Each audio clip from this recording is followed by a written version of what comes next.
Your favorite Haitian siblings are about to talk about the faith, TV shows, and experiences that made them who they are today.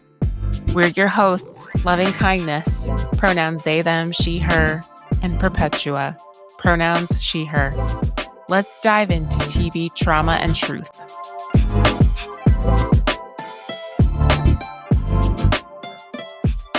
All right, we're here. Let's check How you in on these doing? vibes. It's January. We made it. Famously, a horrible month. Just famously. Fight me. Famously. I was leading an event the other day, and I haven't talked to that many people about what's been going on the past couple weeks, but I was just like, I know January has been hard on all of us. Just a wild assumption out the dark. Everyone, proud of Black people, of course. Everyone just, So true. Yeah. Yeah. All I have to do is, when I'm sending out pitches, for those of you who aren't aware, I work in PR and book publishing. So I'm sending out a lot of pitches to promote our books. And I will open up my pitches with hope you are surviving the hellscape that is January 2026. Yeah. Copy paste I that am everywhere. surviving. I don't think I'm thriving. I spent most of it PMSing. So I'm only just starting to come out on the other side of it. It's MLK Day today. We're honoring the life and legacy of Martin Luther King Jr. And, I did that by enjoying myself. He definitely did a lot in his life to be able, or for me to be able to do that without fear.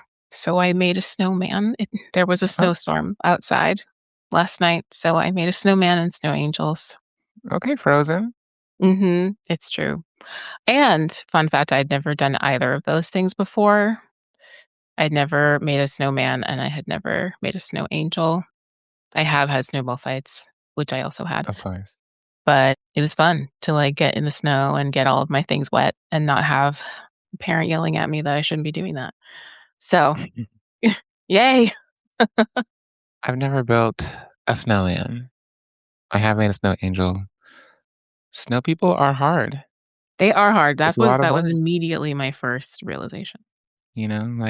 Balls. Snow doesn't just roll into balls like they do Like they do on in the Charlie's cartoon. Angels. Right. I said Charlie's Angels. I meant Charlie Brown. They're very similar. Shows you where my brain is. It's always on Lucy Liu. Well, Lucy Liu, we love you. we love you. Come on the pod. Is there anything that you want to celebrate or release today on this MLK Day? I want to celebrate MLK. Yeah. I was saying this in our chat this morning that I just really feel like I knew the man. I don't know why, but all I had to do was watch one documentary about him when I was 9 and my life was changed. I was like, I know you deep in my soul. And I get very emotional about him whenever I think about him, especially today. So I want to celebrate Dr. Martin Luther King Jr. I want to celebrate his family that's here and alive. Shouts out Bernice, but also all of those who have passed on. Feel very fortunate to work with a press that also celebrated his legacy by publishing and republishing his works as well. So that's pretty cool. And what do I want to leave behind? Just about everything else that this month has had to offer. I want to leave behind tyranny. I want to leave behind colonialism and invasions. I want to leave behind poverty, death, peacekeeper energy. Please let us not further descend into the Hunger Games. I'm not interested. It was already hard enough to watch it when it was fiction. What would you like to celebrate and release this month? I'm going to celebrate today making it through the weekend. It was a big push for an event for me this weekend. It was a lovely time and glad to no longer be planning and executing it. Still in the post phase, which is a whole nother phase, but we made it through. It was a success, all that jazz. And releasing the stress of the upcoming week today. I was supposed to work tonight, but trivia got canceled. So today's like the only day that I'm not working. Tomorrow I'm working like 8 a.m. to 11 p.m. and then yeah, subbing every week or every day at 8 a.m. So it's gonna be a long one, It's gonna be a a long long one. one, Mhm. but working on releasing that, breathing into it, just preparing. And spend the day preparing. Mhm. So, but I did some week releasing, prep myself. yeah, the Yeah. stress attached to that. Yeah. Thanks for checking in. Same here, listeners. I hope you are also taking the moment to check in with yourselves, take some deep breaths, ask yourselves what you want to celebrate and release, not just in the month, but honestly every day. It's a good practice. Take a moment to take some small inventory of what's been going on and let those intentions guide your next steps.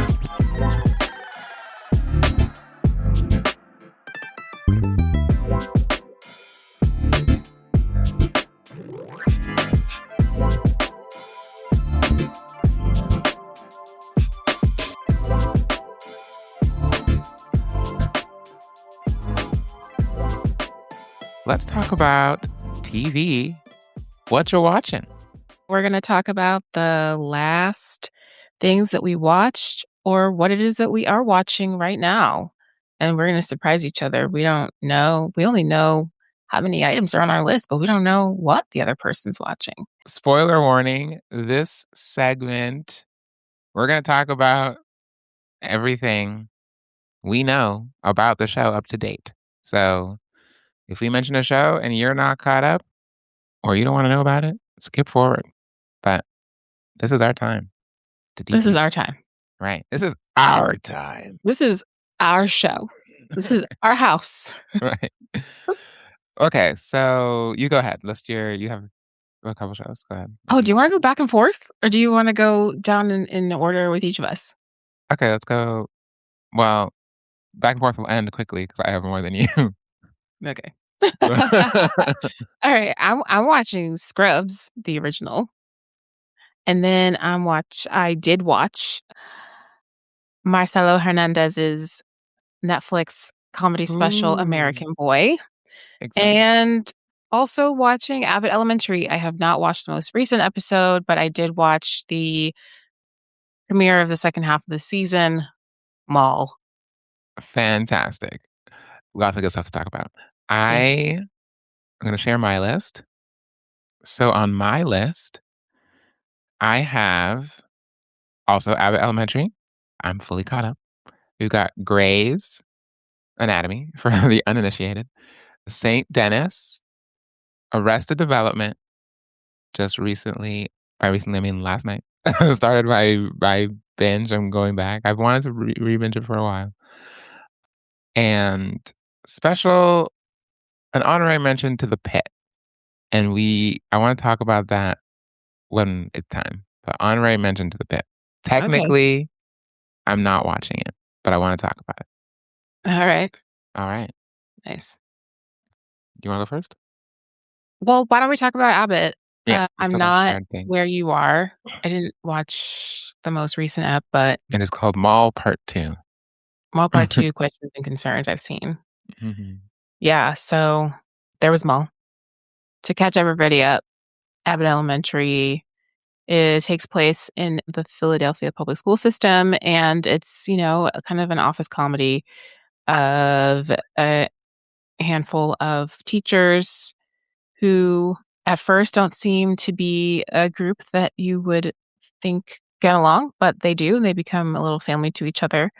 And in this season, the end of the first half of the season, their boiler burst in their building.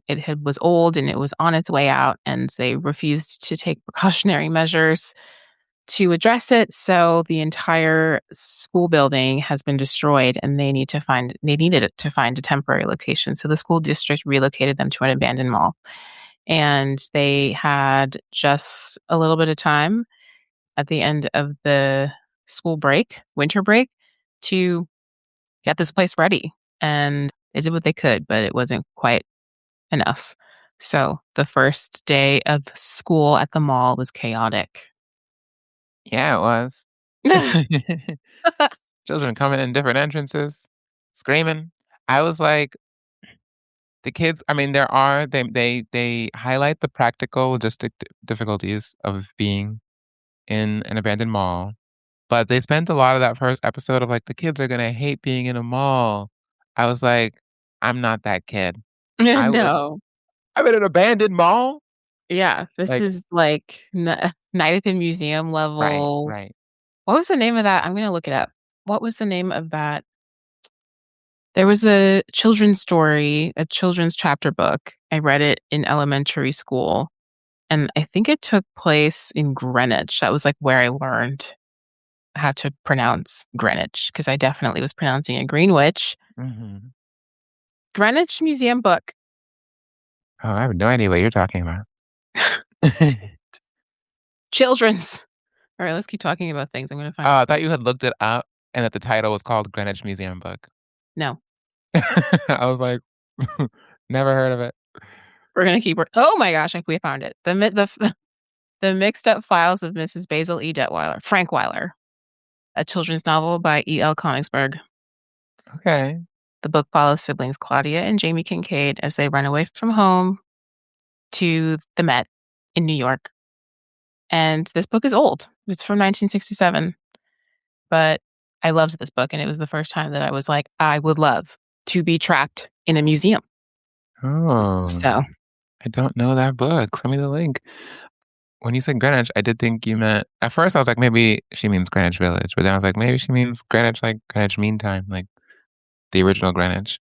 But then we're back to New York. So, we are back to New York, yeah, and, Greenwich was just something that stuck out as a detail, obviously, as a kid, so that was a significant thing, learning to pronounce the word, right. but yeah, Well, well, smell, smell, shouts smell. out. There are book recs on this podcast too. Right. We contain multitudes. Anyway. Yeah, so Abbott Elementary. They do a fantastic job of being I don't know why they're doing this as a production. There's people I could ask, but I just like the choice to move the show to a mall is a big and wild one. Mhm. It's a big and wild one. And I don't think they'll be there too long, but I think it would be a waste to not draw out this consequence a little bit because a Yeah. boiler blowing up a school is a big thing to have to fix, and we got some sense of the timeline last a couple episodes ago, which was just like, who knows? So, we'll see I how imagine long it'll they spend in the mall. I imagine it'll be similar to the bus boycotts length. Few episodes. Yeah, 3, 4, Yeah. which was a great arc. And yeah, they really do a good job of on this show. I'm like, I don't wanna I'm not having kids over there. I'm not sending them to that to that school district.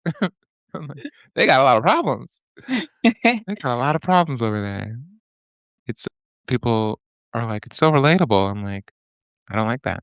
I don't like I don't like that. I don't like that this is real. yeah, don't do that." Abbott, having a good season. Having a They're good having a season. great season. So, that's it for do you have anything more you wanna share on Abbott? Nope. I love that we're watching something like, the same thing at relatively the same time. It's been a long time since we've done that. It's been a long, long time. Okay, well then tell us about your other ABC comedy, Scrubs. Yeah, from yesteryear. Mhm. I'm watching the medical sitcom Scrubs. Premiered in 2001 and ran until 2008, if you're asking me, but the internet will say 2009.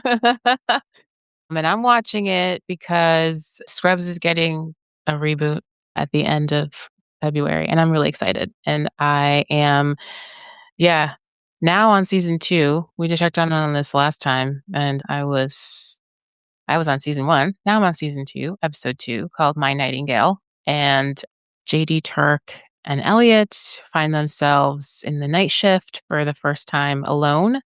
They felt like ready to be hot shots now residents after being interns for a season. And when they get hit with the opportunity to run the show, they feel a little more over their heads than they expected. I remember it well.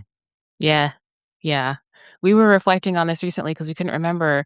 I have watched Scrubs now a few times through, and yet there were still, like, phrases, quotes that were, like, kinda coming out of my mouth at the same time as certain characters, and I was like, "Where's this, like, internal memory coming from?"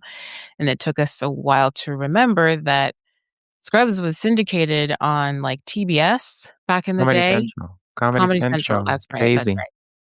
And so we, had that, like, premium cable subscription at home, and we were watching we were expanding, the reach of our television interests. So we watched the Scrubs reruns. We had to have been tickled by at least one episode to decide that we wanted to watch more, and that's how it kept going, and they probably syndicated some of, like, the crowd favorites, so we would encounter certain episodes more than one time, and that's how some of these phrases, like, stuck with me even though in a rewatch of the entire show, I've only seen them by themselves, like, 2 or 3 times. That kinda discoverability, not to sound old as farts, but I miss it. You don't discover like you used to. It's true. Flipping through channels, not really the same. But, like, it's not the same because, like, I still flip through channels occasionally, flip through streaming networks to see what's new, what's good, if anything's interesting to me that I haven't heard about or forgot that I was hearing about. But there was something about turning it on and it was already, like, in media res, and now I'm hooked by the Mhm. crook. Yeah, yeah. Okay, well, you've shared about 2 shows, and go ahead and apply our rating system to them. Is it a yap, nap, or gap? Is something worth talking about? Nothing to write home about? Or is it good but kinda missing something? Yap, nap, or gap? Which one? Which one? Mhm. For Abbott Elementary, I would say it's a yap, still worth talking about. I think the boiler blowing up and going to school in the mall has given the show a little bit of a, like, shot of adrenaline to its system. Things were getting a little comfortable and cozy, and some of the things that were, like, most exciting about the show have resolved themselves or taken new directions, so I'm glad that this new setting is breathing some new life into the show 5 seasons in. And Scrubs, just absolute yap. I just, like, I love the introspective nature of the show itself, especially through the main character, JD, John Dorian. I'm real existential, and so are they. So it's 2 peas in a pod we are, and if you're into that too, then you might find it a yeah. Love some Scrubs. For Abbott, uh, Taraji was on the Christmas episode, and she also is always an infusion of life and adrenaline into the show. Just her presence is really awesome as Janine's mom. And I feel like I just wanted to talk about Taraji for a second Yeah, because her, let's always do that whenever it's possible. yeah, Taraji P. Henson. Come on the pod. M Okay, I will listen, one of these invites will stick one day. We Okay. can have Lucy and Taraji in the same episode. I would Um, faint, but yeah. what a fun conversation that would be. What a red couch that could be. Okay, let me talk about Grey's Anatomy. I'm gonna share that Abbott is also a yap for me. Still a yap after all these years. And it's hard to believe time has flown. Time has Time has really flown, flown, Abbott. because, yeah, Abbott Elementary premiered during the lost years, the dead Yeah. years. Yeah. Years that must not be named. But yes, Grey's Anatomy. We're back. We're 2 episodes in, January What 8th. season are we on now? Yeah, even I don't remember. I don't even care. I don't keep track of what season we're on anymore. I just saw a We're like reel 23. with Harry Shum Jr. in costume, and I'm like, Right. "Oh, Harry Shum Jr. is now on Grey's Anatomy." Like, I've lost complete and utter track of this show. Yeah. How long's Um, he been there? like 3 or 4 seasons. What? At least Oh, 3 seasons. There was a new intern class a couple Aaron, years it's ago. Harry, it's good to see you. It's good to see you. Yeah, it's Love to great see to you see. doing things. Harry, you have a podcast. Come on our pod. Anytime. We can exchange pods. Um, anyway, so yeah, Grace is actually on season 22. Grace is on season 22, and I'm having a great time. So, do you know Joe Wilson? You know No. Joe? Okay. Nope. Do you know Link? No. Alright, I'll guys, I stop used there. to watch Grey's Anatomy. I fell off, like, I think 11 seasons ago? Actually, I think I popped in at, like, season 10 to say goodbye to some faves, but had already been off, like, for 2 Mhm. or 3 seasons prior to that, so it's really been a long time since I've watched Grey's Anatomy, kept up with Grey's Anatomy, and watched. So do you know Ben, who was the reason we spun off to Station 19? No, Okay. I didn't realize that that was a spinoff, you guys. This is you realizing Station 19 is a Yeah, I'm spinoff? learning Oh. things today. Oh, wow. Yeah. Okay. Okay. There you have it. Yeah, I don't remember where people come up anymore on it I was can never something I imagine I it's really easy to lose track of that after Yeah, 22 seasons. yeah. One individual. You need a team. You need a team. They Well, have it's one. so many seasons. Just why don't you tell us if the episodes that have premiered so far for season 22 are a yap, a nap, or a gap? Yeah, season 22 is a yap for me. It's a yap Okay, for me, tell us why. and I get to yap with my friend Jackie in New York, uh, just consistently New Jersey? Jackie, where are you right now? Um, we can, I had just weekly text. I'm like, "Oh my gosh, like, we're so back, like, we we Oh, we're so we're back. so back. We're Okay. so back." Listen, I was so annoyed when it left because this is, again, a larger conversation, but it, like, ended in November. The mid-season ended in, like, November. Oh, We used okay. to So have, you've been like waiting a long time. yeah, we used to have Thanksgiving week off, come back for 2 or 3 episodes, including a Christmas episode, and then you'll be back in January. That's how TV used to be great, okay? I'm a Mata. Make nope, I'm a nope, there's no way to say it. Hmm. I'm a Matka. I'm a Matka. Make American television great again. There we go. Found it. But yeah, like, the schedule is so trash now. I had to wait, like, 2 whole months for Grey's Anatomy to come back. I was like, "What is my life right now? I'm on tenterhooks waiting for Grey's." But the way it did actually fly by, I forgot, you know, just like that. They've conditioned me now. It's just like, okay, just like delete that from my brain. Who knows if it'll ever even come back? That's how it is with TV shows these days. It's like I might never see these people ever again. People go, they get 1 season, maybe 2, and then they're off the air. So gone are the days of longevity. But I was just really happy to be back with the crew. I watched 2 weeks in one night. Like I missed the first week back. So I watched 2 episodes in one night, and they're doing great stuff for me. I'm actually, like, holding back on spoilers for some reason. I just feel like I don't want people I think one time Grey's Anatomy was spoiled for me when Patrick Dempsey's death was spoiled for me, No. in a meeting. Yeah, I was gonna watch it right after the meeting, and then, like, Oh my in a gosh. meeting beforehand, it was spoiled. I think I'm That's a little painful. sensitive around Grey's Anatomy spoilers. Yeah, as a result. Because Mhm. we left off the mid-season with, like, does Joe's pregnant with twins and had to give birth early. She had, like, eclampsia of the heart. I don't know if you can have it anywhere else. I'm not a doctor, but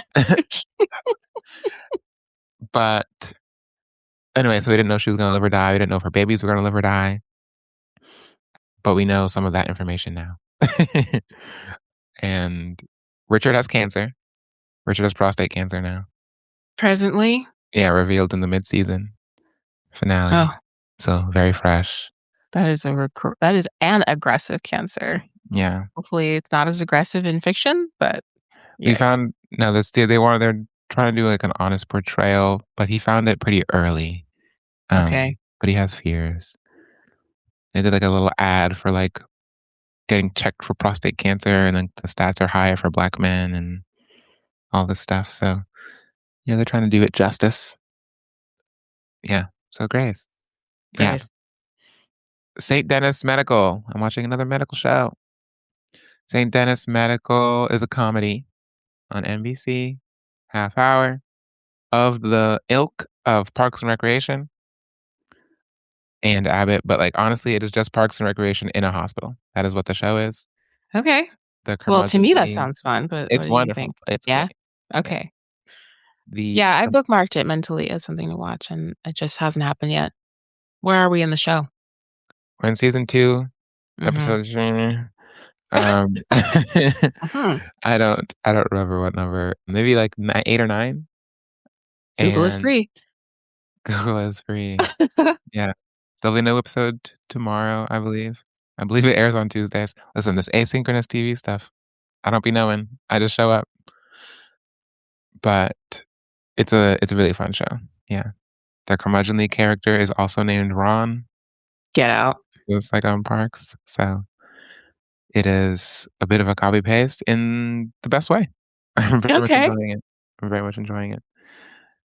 It's like a nice little weekly comfort show. Oh, I did well, say binge. no more. I'm totally into that. I now I wanna Yeah. watch it immediately. Yeah, I binged the first season, strongly recommend binging. Maybe wait till season 2 is done so you can have 2 to binge. Maybe I Maybe wait will. till season 3 is about to air so you can have 2 to binge and jump right into the 3rd season. Maybe I won't. Yeah, we'll see what happens. So that's a yap. Arrested That's a yeah. Development. Okay, we're back. Arrested Development has always been one of my favorites because of my association with its comedy. It's just incredibly well written. It's joke after joke after joke, and the gags are not just in the script, but visual gags that heighten it. Their callbacks are bar none. It's just incredibly elegant writing.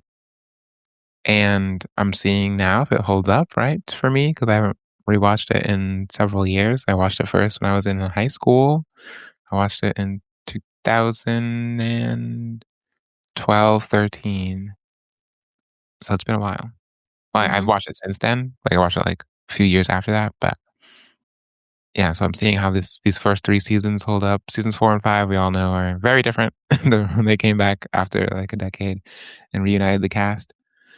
But well, they didn't really reunite the cast, that's part of the problem. Everybody had different schedules, so they are all filmed separately. But it's interesting, yeah, to watch this show about this white, wealthy family now from a different lens, being older and wiser. The first, like, shot opens and the chyron says, "Orange County, California," and I was like, "That meant nothing to me when I watched this the first time And and why? the second time." But now, that's an hour away from me when Mhm. traffic subsides. At this moment, it's probably 2 hours away from me. But, yeah, Arrested Development. Still a yap so far. It's still so smart. It's still so smart. Still racist. Still still classist, ableist, all the things that 2003 TV loves to be. Yeah. Um, but I will say it does better than most shows at the time in that it's incredibly aware that it's, like, racist. Um, Mhm. like, should you be playing these for jokes? Probably not, but it always has a character who's very aware. Like, they don't just, like, let it go eye rolled or wowed, you know? It's Yeah. usually Lucille Bluth who is the offender. Even when you think that they're being, like, anti-gay, when he says flamer, he's actually talking about an arsonist, a gay person. So, like, they're flipping things on their head. So they were ahead of the curve for sure Yeah, for they were 2003. subversive for the time, and that's, I think, one of Yeah. the reasons why people were clamoring for him to come back because it was around a time where culturally, like, we were having more open conversations about many different social groups and, like, how to both refer to them and like live alongside them respectfully. And comedy is a really great place to explore that. So I think that was probably one of the im- impeti for getting this going. So hooray, a yap. It's, yeah. I've I watched a couple days ago. I watched Marcello Hernandez's Netflix special American Boy. Marcello Hernandez is a cast member on SNL, Saturday Night Live, and he's one of like the remaining cast members that I still love because like all of the cast members of late have been dropping like flies. For good reasons, I am sure, but it's just breaking my heart. So I'm really happy he's still there for now, though with the thrilling, amazing hour of comedy that I was treated to on this Netflix special, he could not be there for long because I think that the heavens are going to open up for Marcelo. He did such an incredible job. My husband Matt watched with me, and he was cracking up. For the last few days, we have been constantly referring to this special, and I think it's going to like be an inside joke slash meme in our household for a long time. There's like always something from there that we can pull from. I think he didn't do necessarily much to like break the mold. He didn't try to be super cool or special. He was just really honest and from the heart. And I think he's just like genuinely really funny. He's got great physical comedy. He has great tonal delivery, and he connects very authentically with the people that he's telling jokes to. And that he is so deeply connected to his family that he is willing to make that a part of his identity as a comedian only serves to benefit and increase the level of like likability of both him and the show. I strongly suggest watching it. It is very much a yap. I want to watch it again, and I want to probably just like tie people to my couch and force them to watch it because it was so, so funny. Highly recommend. Loved it so much. I forgot that there's something else I watched last night, also with my husband, which is Ace Ventura: Pet Detective. Oh, And I'm gonna put that I'm gonna call that one a gap. I'm gonna call it a gap. I'm gonna call it a gap because it has some off-color humor, kinda like what you were referring to with Arrested Development, but it's not trying to be anything, just offensive. yes. I believe that one is famously anti-trans. Is that not the film? Yes. Yeah. Yes, it is. Famously so. We learned later through reading some interviews with Jim Carrey from the era that they were trying to like emulate some of the characteristics of the James Bond story and character, but unfortunately it fell short of parody and was just kind of like weird, embarrassing mimicry. So, you know, gap. Gap. Yeah. That's what that pause is for. The Gap. Yeah, I've never seen the Ace Ventura movies. I've Um, heard that the second one, because children watched the first one and it was, a latchkey kid time, they made the second one more kid and family friendly. So I'm curious about it, but I'm not going to be clamoring to watch it anytime soon. But we had watched The Mask the night before. And so we were like, let's watch something else from his yeah, early catalog. And I will say that The Mask is a yap for all reasons that I feel like everybody should know, but we'll talk about it next time. yeah. Love The Mask. I do feel I've seen the Jim Carrey movies that I want to see. Like, I've not seen Dumb and Dumber. I don't think I would enjoy Dumb and Dumber, you know? That's fair. Ace Ventura, I just have a feeling these things have missed me for a reason. I feel like what's meant for me has been meant for me. Yeah, on the Jim Carrey front, that makes Yeah. sense. Yeah. I Um, do really wanna watch Eternal Sunshine of the Spotless Mind. That's not something I've ever seen, but that came out when I was, like, 12, and I was very aware of its release at that time. I think I'd like to turn back time and watch it. if I could yeah, I agree. I have not seen that one, and I do want to see that one. But that's not, like, of the same No, it's not. It's humor very much a vein. drama. Yeah, Yeah. yeah. It's a little different. Marcello, Glad to hear you loved it. Glad to hear you watched it. Let's watch it right after this because I am so down. You gonna He's laugh? so I've loved seeing the press tour about it. Whenever he's in a sketch, such a great energy, hilarious. Okay, so lastly, I want to bring up The Pit. The Pit, I am strongly on the fence about watching. So you haven't started watching I have not started watching The Pit. It is technically not a what you're watching, it? Mhm. but I clearly am on the fence. I've never asked so many people in my life if I should watch a show. But everyone who says yes, pretty much, has been fans of either Noah Wiley from ER. Like, they're friends of either ER or Noah Wiley because he was also in, like, Fallen Skies, I think. So they have, like and so I guess the show, The Pit is ER meets Noah Wiley. Um, so if you like either of these 2 things, it's a hit. But yeah, I even pulled when I was doing Jeopardy, I there was a question about The Pit, and I polled the crowd. I was like, "Should I watch The Pit?" I had them break down to me why I should like, what the show's about and why I should watch it. The whole season is 10 hours. It's 10-episode season. Every episode is an hour. So it is like 24 meets ER. Okay. Um, but yeah, I don't know. It doesn't pull me in on its own, but all the accolades, I have a friend who writes for it. Clearly something it's doing something over there. And it was kind of a breakthrough. Like, it didn't have crazy promo. It had regular good promo when it was coming out. Not Netflix, not not a Netflix show, which those don't get promo. It had, like, regular good promo. And, yeah, so I just think I would not be watching it if it wasn't for the buzz. That's what it comes down to, I think, like, it never pulled me in, and you know me, I'll watch a medical thing, clearly. I'm So not the real opposed. question is the buzz enough? Is The the buzz buzz enough?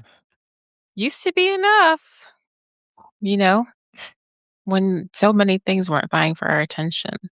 I think that Yeah. if you want my opinion, I think you should take the leap, and you're always free to step off the train if you want. I have DNF'd some shows.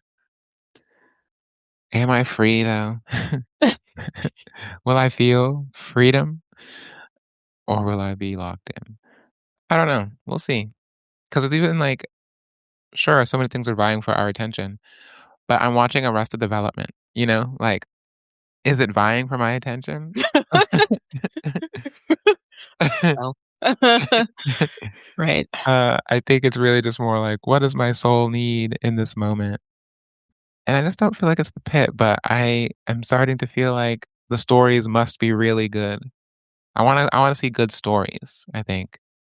And so Yeah. people are that's what I'm feeling like. People are like I feel like the buzz is promising that this is a good story. Same with Pluribus. Pluribus, I am going to watch Ooh.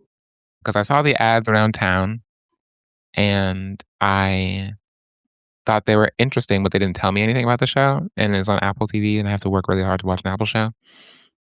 So I was not interested. But then when Rhea won at the Golden Globes, I looked it up. I was like, "Okay, you're winning an award." And one of my favorite Blurred accounts, Fantastic Frankie, also, like, reviewed it and had good things to say. So, I was intrigued, and that one just, like, immediately seems up my alley, whereas The Pit, I'm like, "It's not enough just for you to be a medical drama." Grey's Anatomy got me when I was 10. Grey's Anatomy got me when I was It's 10, the but it's history that keeps you right. coming back. Sunk its scalpels into me, and so we've been on the road for a long time. And that's part of yes, we're family. So I'm staying beside it. There were a couple years where I left, but that was like season 4 and 5. So I don't think I've ever seen season 4 of Grey's Anatomy. I don't think I've seen a single episode. Wow. But I came back at the end of season 5 because I heard George got hit by a bus, and I thought they were going to show it on screen, and I wanted to see it. That's why I came back. But they didn't show it. But I was like, "You know what? The next season's gonna do something even crazier, and I wanna be around for it." And the next season was The Shooter, and that was not funny. That was not funny. Mandy Moore, come on the pod.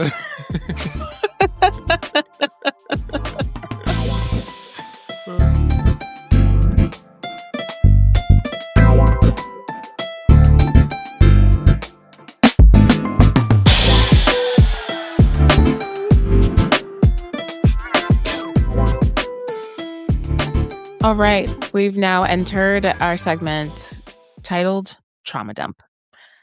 In this section, we explore a topic that's personal to our experience, both growing up and today as adults. We invite you in the comments or through our email address, which is tvtraumatruthpod@gmail.com, to share your thoughts, to share your questions. And, to start with, we'd be happy to just answer you directly, but then we'll converse behind the scenes about how we want to integrate your ideas, thoughts, and comments into the show. But today we're going to be talking about names and nicknames. We both have kind of a history, I guess you could say, with our names, questions being asked of us about our names, what they mean. And it's led to us also asking ourselves the questions like, what is in a name? And what do names and nicknames mean to us? How do we integrate that as part of our identity now and going forward? So first, I want to talk about the concept of home names. So I, like many of us, have a legal name, and from that came my home name, which was just like a family name, like what people called me, just like in my house, direct relatives. Also, another nuance is that there was one in English and one in Creole, the Haitian language. So, like, there are also levels to my home name and what I would respond to and what associations I would have. And you too, Perpetua, have a home name.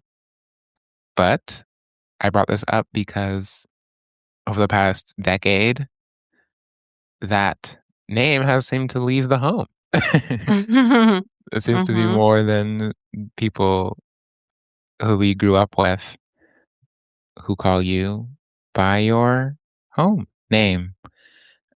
And so I think we both had a level of protection around our home names when we were young. And that's something that I've retained that it seems that has been less important to you as we've grown up. And yeah, I want to talk about that first. That's kind of why this came up to me. And then we can also use that to extrapolate, the larger context of our names. Sure. Do you wanna get into that, or you wanna, ask me why my relationship with mine changed? Well, like, what is your relationship? And Yeah, so my home name, my nickname, they're kinda the same thing for me. Pronounced correctly in Haitian Creole, it's Pipi. You would see, the accent mark over the E, P-E-P-I-E, and you'd see the accent mark going over the first E, like, pointed up northeast, it's true, I don't know what and that accent is called in English. I only know it in French. right, I don't know either. That's why I'm, using cardinal directions that I can barely even comprehend. And actually, the English pronunciation of it, Peppy, P-E-P-P-Y, which I have kind of, you know, made a public-facing thing, came about because of you. Yeah. The accent was hard for you to pronounce when you were small, and it stuck, and I think actually one of the reasons why it even like, came around in public for the first time was also because you were hanging around. We're 4 years, scholastically 4 years apart, on the calendar, we're, 3.5 years apart, some change like that. But 4 years apart in school, and when I was in middle school, you were in your early elementary years, and when we were kind of we went to a small Catholic school, so I think, we must have had, 120 kids total in the whole school. So everybody would be, in the schoolyard before school, after school, whatever, and you commonly would call me Peppy, and it did not you didn't discriminate about when and where you did that. So other kids picked it up and decided to use it. And I don't really remember. I remember feeling like kind of like it was a little jarring to hear, but it ended up being something I owned enough that I got it embroidered on like my 8th grade sweatshirt. We were like the school seniors, for lack of a better term. So I had owned it to that level. And I think because my graduating class of students was only like 18 kids, we were close knit in our own special way. But then we also moved to a new state when I was starting my 9th grade year, my high school years. So that was like a real time of reinvention in its own sense. And I was feeling very protective of everything. I was very guarded. Our move was very challenging to say the least. And I wasn't sure that I was ready to share my name like that to people, to the wider public. But I did share it with my closest friends, and they respected that I like have two names, which is kind of the thing I really wanted to emphasize for people because my full name is Perpetua, and that is not an easy thing for people to understand when they first see it, oftentimes. Mhm. And so if they hear that my nickname is Peppy, well, that sounds so much easier. So it's going to reach for that a lot. And I want them to try. I still feel that way, but I took it very personally and very seriously when I was younger. So what I appreciated about the friends of mine in high school and in college who called me Peppy was that they did so with a full understanding and full willingness to use my first name, my actual name, my Yeah. government name.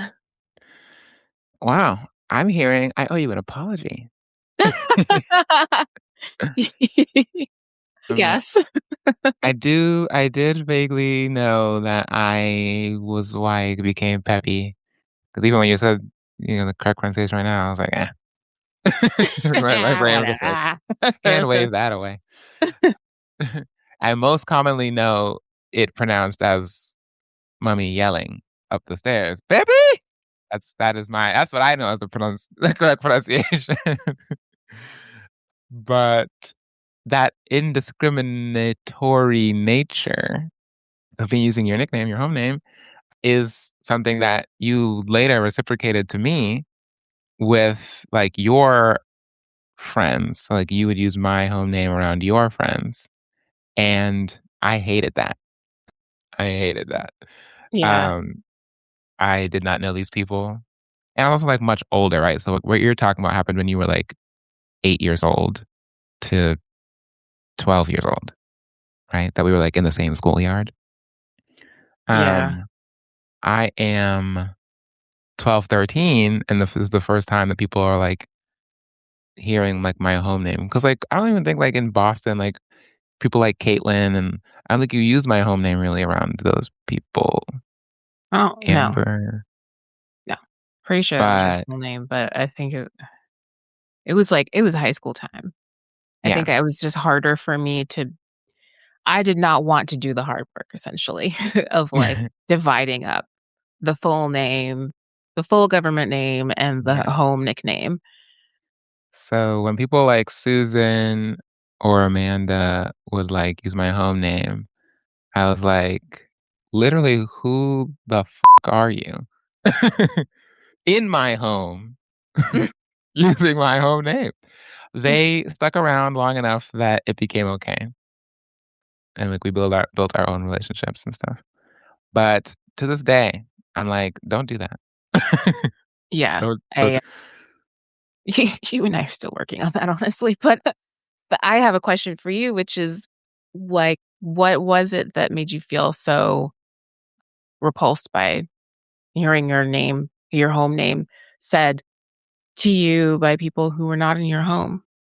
I think it's a level of intimacy that is unearned. I think that comes that's on like, so few people would call me that, and it was mostly I mean, nobody can touch, like, the Creole one, like, there's, like, no Americans are gonna be doing that, so, like, I don't have to worry about that as much, and, like, mommy always uses my full legal name when talking I think that like, that's how it started, I think. It was never shortened. She never shortened my name, but she even shortens yours out in the world. I don't know when that started. But, yeah, there's, like, level of intimacy with that because of just, like, the types of people who would call me that for, like, over a decade. That association is something, like, I held and hold on to. So, yeah, I don't like when people who I haven't given an okay to, which is basically no one. I've, like, let it go with several people and welcomed it from others. I think that's what it is. I welcomed it from others, and I tolerate it from those who I just don't feel like having a conversation Mhm. with. Because even that list is still small. But now it would be impossible because my full legal name, so my home name is a shortening of my full legal name, but I don't even use my full legal name anymore. So I think as of 2026, it's going to become basically impossible to, like, accidentally, you know, use my home name for, New people. new people. Yeah. Yeah. So it works out. I in So here on this podcast, I am loving kindness. It is my nom de plume, or maybe even if you look at, art as a battlefield, nom de guerre. Okay? Because we're out here in this fight. Because that is why I chose loving kindness. So loving kindness came at a time where I was really trying to so I work parenthesis ED in entertainment for about 7 years, almost a decade. And at some point in there, like about halfway through, I needed to really revitalize my relationship with it because entertainment is a really horrible place to work. TV and film is very just callous, avaricious, terrible, not value aligned place to work that creates the very art that does. All the beautiful things we talked about earlier, like, Right. yeah. So it's a really horrific paradox. It's like permanently trapped in that moment in the Garden of Eden with the serpent. What are you, that garden snake from the Bible? And that's a quote from Mom. Hilarious. Yeah, so it's just always living in this tension of pure evil and idealism. And I really parentheses, struggled with that, but I couldn't do it full time. Ultimately, skipping ahead, I don't work full time in the industry anymore. But at the time when I was really trying to, I chose loving kindness to really try to be an immediate beacon for people. At the very least, a reminder of what life could be, make you pause for a second. And I wanted to be more loving kindness in the industry. So I wanted to be. And I still do when I pop in. So it's still a stage name. It's still what I use when I do things that I associate with writing, improv, podcast, scripts. And you'll see some TV credits out there under my name. And so that's where loving kindness came from. That was a very active choice. But when I'm not loving kindness, and it should be all over this podcast, but that is Lovingkindness, one word, lowercase k. There's a lot of variations out there. People think my name is Love and Kindness. What a crazy name that is. Guys, it's loving kindness. What kind of idiot would be love and kindness? Think, sheeple. I mean, people love to capitalize the K halfway through. Yeah, so there's a lot of things. I'm I like, vibe with man, that. I don't. I'd wave that I, off if I were you, but I'm not you. it's the one I accept more than love and kindness or loving kindness, two words. Those are the two I'm like, stop. There's no D First there. name, loving, last name, kindness. Right. That's what they're trying to do. Um, but when I'm not loving kindness, I am beyond. Beyond is a name that I always hesitate to say that I chose. People are like, "How did you choose that name?" I'm like, "I did not." Nor was it some big manifestation with the skies opening. And, I wasn't searching for a new name at the time. I was perfectly comfortable using my legal name when Beyond first showed up. I'm a writer. I often come up with stuff for writing, and one of those things is like names for characters. So like when something pops in my head, I'm just like, oh, this would be a good this for that. This would be a good name for X. This would be a name for a place. This would be a name for a musician. And Beyond came to me one day, and I was like, "This is a great name." It wasn't something I was like, "This is for me." It just came to my mind. I wrote it down in my little notes, and I moved on with my life. And then months later, several months later, I was in a space where they're asking for a name, and I was like, and it was like, it didn't have to be like my legal name. Like it could be any name. So I was like, "Oh, Beyond." I chose Beyond, and that was about 5 years ago. Like so. We've been rocking with Beyond. It's been like a slow transition. I've been taking sitting more and Beyond every day, and don't my legal name is now a private name. And someone asked me the other day, it's a text I have yet to respond to, literally yesterday. They're asking about my legal name because at the New Year's Eve party that my sister here and her lovely husband host, there are lots of people referring to me by my legal name. And it's not often I don't really care that much. What my issue is that people have a really difficult time holding space for 2 things, Mhm. let alone 3 things, but we won't get into that right now. But like you said, Peppy, which is heretofore what I'm going to call you, because we have finally made the reveal. Go ahead. We've made the reveal. But anybody else who's gonna reach out, listen, you're gonna call me Perpetua first, and you're gonna Google how to spell it before you call me Peppy, unless There we you go. already do, and I'll know who you are. That's There it. there we go. Okay, so I'll bounce back and forth so that the viewers, the listeners can know, and I can hold space for that. But Holding people yeah, space. right, listen, let me hold your finger. People really can't do that. So, like, I would love for people who knew me as my legal name self to be able to call me that, and it not to mess with people who call me Beyond, or for the hop around. And I've explained it to folks, but it's just too hard for them. It's just too hard, and it's too hard for me to manage that because then I become the manager. So I'm just like, so someone asked me, it's like, "Oh, is your legal name like?"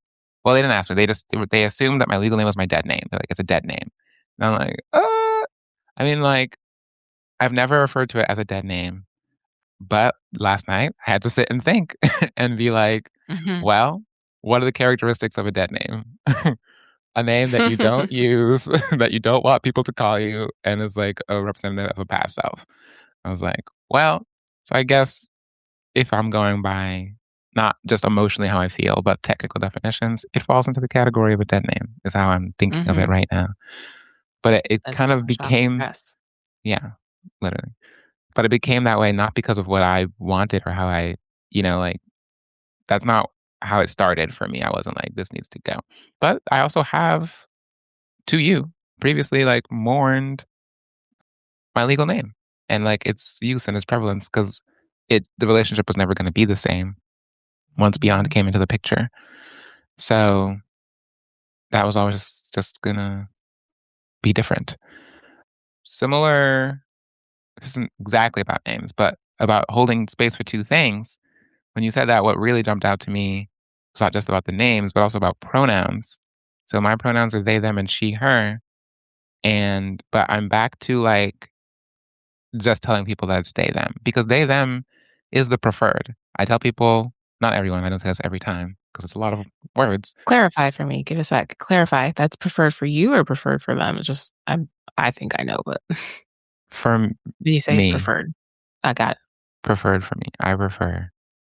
Well, they're just, I forget even how I phrase it now. That was too many seconds ago. But my pronouns are they, them, and she, her. Yeah. And I Okay. prefer they, them.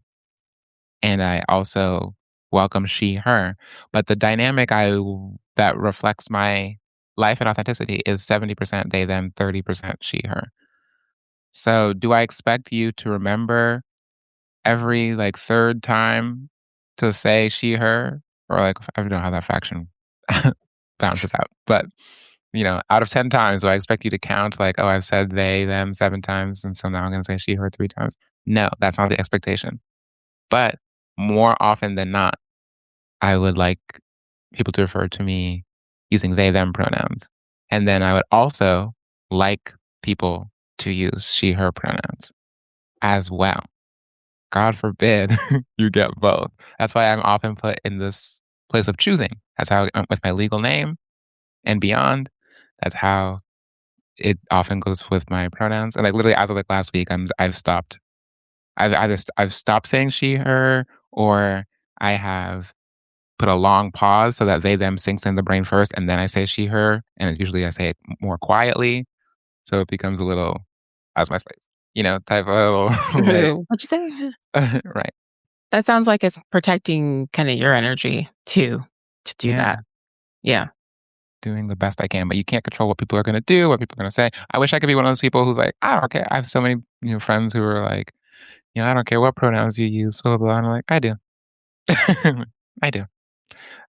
Yeah, that's we call it trauma dump for a reason. That's my dump. I feel like I said most of what I needed to say around that. So that's what's in my name. And I still want people when it comes to my home name, those people should never change. I'm like, Mhm. I love my home name. It makes me feel like I am home. And it's an extension of my legal name, which I also don't hate. It's about who's saying it, what the context is, who am I around. Sorry, who I'm around. I do get uncomfortable when like my legal name is said around people who only know me as Beyond because now I'm worried that I'm gonna have to do labor. That's what I'm worried about. Mhm. I'm like, you know me as Beyond. Don't let anything change that. I'm like, don't start. And I think part of that is because of what happened with my home name. Like someone from my home started saying this thing, and then all of a sudden everyone else started feeling like they could yada yada yada. And I'm like, Yeah. no, we talked about when I shook your hand and said, hi, I'm, what did I say? That's the name. Roll with that. If you're gonna try and call me something else, you're gonna have to ask. You know, that's it. That's Uh, why. well, I'm grateful. I'm grateful to get the backstory. I actually had not heard the backstory of Beyond until today, the origin story. So I am glad that we could get into that. And, I think sometimes I have felt like on the outside of like your evolution. And this, I think, is a reminder that I'm not as outside of it as I would have felt. And feeling outside of it also would feel sad because we are very close and discovered a lot of things in real time together. And having to do things separately is just like a consequence of living individual lives and moving away and, forging our own paths. But there's a lot of like self discovery that I feel like I'm realizing I've actually been given a lot of access to. And I feel very privileged to have that. And I'm impressed by your willingness to bring it up here with the people too. Thanks. Of course, I'm gonna share things with you and then turn it into a podcast. That's always been Yeah. the goal. Welcome to the trauma dump. Right.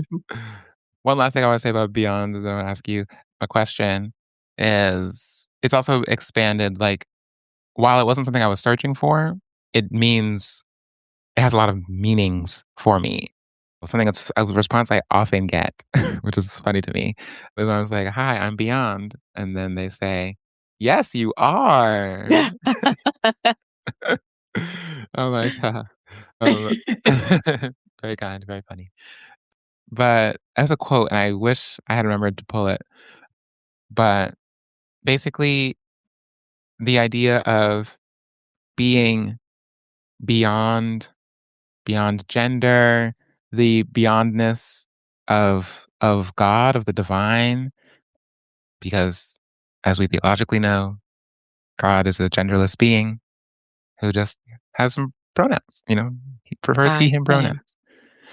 So just tapping into that sense of what is what is beyond, hard to say it without using the word, of what is expansive and not just in the corporeal sense, but in the divine sense is something core to my experience, I would say. And the name reflects it. It is something for me as an individual, if you know me well, it's weird that this name came about and it wasn't the product of long discernment, searching, prayer, that it was something that came offhand in a random moment. And it's a kind of unorthodox story for me of taking something on because I there's a lot in my life that has to do with meaning and tying meaning to things and like a deeper sense of creation. So I always find it like a little interesting that this is how this came about in a very just casual. I think that like the casualness of it is not something that I would have expected or anticipated for myself, but is what it is. So I want to ask you, you famously for me have many names. Your name is Perpetua. People Yes. struggle with that a lot. People struggle with Yeah. that even when it's written in an email. Yep. Um, and your last name, if I may, Mhm. has recently become Canestraro. Yep. Yeah, so that's added some pepperoni to the pie. So maybe I'll say some of my favorite nicknames for you over the years, and then you can touch on what your experience has been. Well, this will be Um, fun. Yeah. Go. yes, Go for it. top tier always is poop. Poop is That's the you. You that's started me. that one. Oh, yes, that's me. That's Yeah, me. that's you. Number one, And also that's let's make this clear on the record right now that you're the only one who's allowed to call me poop. yeah, you know, we'll fight anyone Yeah. who tries to make it otherwise. You became I don't even remember why. I had to search the Messenger chat. So we talk exclusively on Messenger. We have for over 10 years now.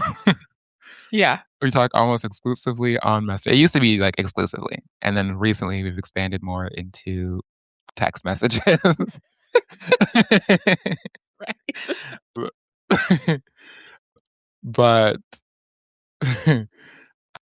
you became Pooch? You it was like you screwed the Pooch or something? You and then so now you're Pooch. You're just listed as Pooch on my Yeah. you Which I must have constantly screwed forget, and then if I see a screenshot and you don't crop it, I see pooch and I'm like, "What?" I also am not really sure of the origin of that. Yeah, but we loved it that day. Yeah. So Mhm. you're Pooch there. But what are some of your I know the Starbucks should you say the Starbucks cup? My Yeah. favorite. Yeah. Yeah, Yeah. Well, I'll go down some of the mispronunciations I've gotten of my name are, like, just other P names that are real, like Patricia, Pamela. Well, see, they're just, like, not really close at all, but, you know. I've gotten Presumptua, which is, like, a cross between Perpetua and presumptuous. Right, they're casting a judgment on you with that one. Mhm. I've gotten Phoenicia, as in, like, the ancient civilization that created Alright. the alphabet, which honestly, I don't hate. I'm playing around with it as a future name for somebody in something, whether that's real life or, like, a story. And then for nicknames that people took great liberties with, because when they did learn about Peppy in middle school, they got excited and did all kinds of other things, like Pepper Ann. If you remember the cartoon that aired on something, I don't know if it was like ABC Saturday mornings or something. Great theme song. You should look it up on YouTube. Pepper Ram, Pepper Ram. Yeah. Pepperoni, which is a fun one for me because I love me a cured meat. So I love pepperoni and I do take that one. But I also got Pepe Le Pew, and I'm like, you know what? There's nothing about that cartoon that is acceptable. So I'm really gonna have to ask you to not give me that one. I've gotten Pet, which is racist. And I will not be elaborating further. So yeah, I've gotten a lot of different mispronunciations and derivatives of said name. And because I was my primary trauma response as a young person was to fawn, I would do anything to not rock the boat. I would freeze and then I would fawn. So I would just be like, that's fine, and ignore the cognitive dissonance that was occurring in my brain and my body. But the nickname that takes the cake is Rachel, which Rachel, happened Rachel. at I think it was like the Continental Hotel, or was it a DoubleTree Continental or something like that? It was in Orlando, and I was there for a weekend-long French language conference/competition with my school, and I was getting an order from the Starbucks that was in the hotel. It was very busy, obviously, there were lots of people there, so I said my name, gave my order, and then found myself waiting a really long time to get my order and didn't understand the reason for this, so eventually I go up to the counter and ask some questions, "Where's my order?" I list out what I got, and they're like, "It's been sitting over there for forever." I'm like, "Oh, I didn't even hear them call my name," and I look, and it says Rachel across the cup. And of course, me and my friends have a great laugh and chat about this. How did we get here as a society? But then I decided at the time that I was going to just roll with it. And anytime I made an order at a fast food or restaurant counter, that I was going to state my name as Rachel because it was just going to be easier to get my order. It was going to be easier for people to say, it was going to be clear for me to hear, and it was going to be fine. But somewhere in the last like 4 years, 4 or 5, I decided I didn't want to do that anymore, and that it's just I've gone through different seasons of reclaiming and staking a claim on my own name. Mhm, And that was my most recent one where I just thought to myself, I don't want to make it easy for people to absorb me. And I think that was one example of a whole series of things that were occurring in my life at the time where I was just like choosing to embody more fully who I was and to like stop it with the fawning and the freezing, mhm. etc. And that was a very challenging transition time in my life, but that was a an empowering decision that came from it. So I have been giving my name more out and just spelling it out and just like sitting in the humor of getting that name all kinds of wrong. I went to Flour Bakery once, which is a bakery chain in Boston, and got Perpetua, Okay. which I had spelled my name out too in that case. I was like, "Let me Uh, spell it for you." So I still don't know how we got there. I wasn't mhm. really that busy that morning, but it gave me a laugh anyway. The only place that I will still give Rachel, it is as a Starbucks, but it's the Starbucks in the Orlando International Airport in terminal, is it A or B? JetBlue. That Starbucks is just it's criminal on its own. You really just need to do what's easiest and best for you over there. So I'm Rachel anytime I'm at that particular Starbucks, but I'm me, Perpetua, anywhere else. Hmm. Love it. I will briefly tell the story of my name because some people know it, a lot of people Mhm, don't. mhm, But our mom and our dad were actually locked in a battle of names.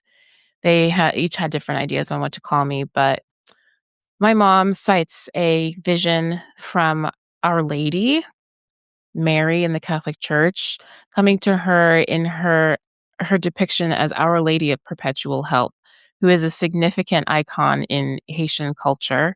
She is the patron saint of Haiti, and there is a major miracle from the mid 19th century that is attributed to her intercession to the Lord.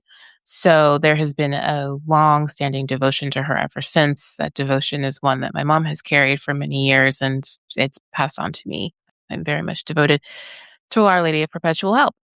But she came to my mom in a vision, a dream. I think it was right after I was born, where she said, consecrate your daughter to me and name her after me, and she will receive an abundance of blessings in her life." So, of course, my mom was like, all bets are off. Nobody's getting the name they wanted.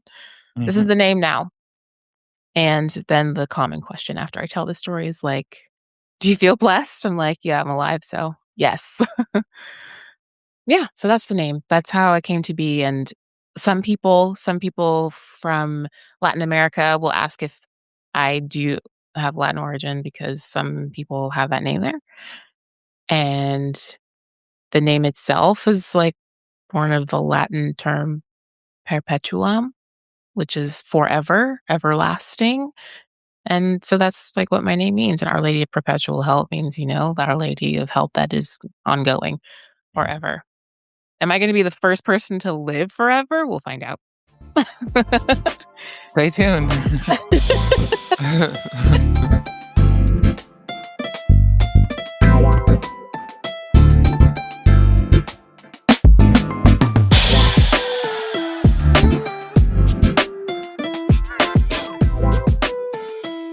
Next up is our Holy Minute. We take this time to share a verse or a theme from a recent reading or homily in Mass that stood out to us. And I'm going to share a verse from the Gospel reading from 2 weeks ago, which in the Catholic Church we celebrated the feast of the baptism of the Lord. It's the final feast of the Christmas season, so we're now in what's called ordinary time. You see the priests in the green robes during that time. But on the feast of the baptism of the Lord was the last Sunday they were in white, and the gospel was in fact the baptism of the Lord. And in the final verse, which was from the Gospel of Matthew, God from the heavens says, "This is my son with whom I am well pleased." And as a person who did not grow up feeling well pleased in, that's a verse that I turn to again and again to just remember that God's love for us transcends the imperfections of this world. There are many reasons why, and many understandable, reasonable reasons why I didn't always feel the love that my parents had for me. But God's love was running deep throughout all the other ways that I was able to feel special and seen, understood, and cared for from trusted adults, from teachers, mentors, friends. And those are the ways that he just was like, "I'm still here for you and I'm still saving your life." And that the need for that message doesn't go away when you stop being a child. And that's what's so special, I think, about, well, A, being a child of God, but also like parenthood, which I have not yet had the fortune of experiencing. But if it's something that you want to do and you're committed and invested in doing it, even when your child is no longer small, they're still your child, and that love, it never fades for them. And just thinking about what you would always feel like you have to do and want to do for your child, that's like that's that and more is what God is offering. And I feel that calling out through that phrase, that he's not just saying, "This is my son," but "This is my child." He's saying that to all of us, and saying that to me. I feel like a beloved daughter when I read that and when I hear it read aloud in church. And it's something that whenever I come across that Bible passage and that Bible verse, I take the time to let it wash over me, to meditate with it, because there are so many internal messages that I've adopted from places and developed in myself during critical and difficult periods of life that say, I have to earn love and that I'm not lovable unless I meet certain standards. And none of that's true. There's nothing that we could do that could truly separate us from the love of God if we're open to it. And I'm pretty obsessed with being loved, so I'm open. Yeah, I love that personalization of it and then how it reaches out to you. I always I haven't done that with this verse in particular. To me, it's a very like Jesus-centered moment. I haven't put myself in that exact position, but I like that. I like that a lot, and that it's like an extension past Jesus onto the rest of us that he finds pleasure in. Yeah. Well, thanks for joining us on another episode of TV Trauma and Truth. We'll be back in just a couple weeks with our First Impressions series, where we will head to Storybrooke, Maine, and watch the pilot episode of Once Upon a Time. You can follow us on Apple Podcasts, YouTube, TikTok, Instagram, Threads, and Spill, all at TV Trauma Truth Pod. Until then, don't call her poop. That's their job.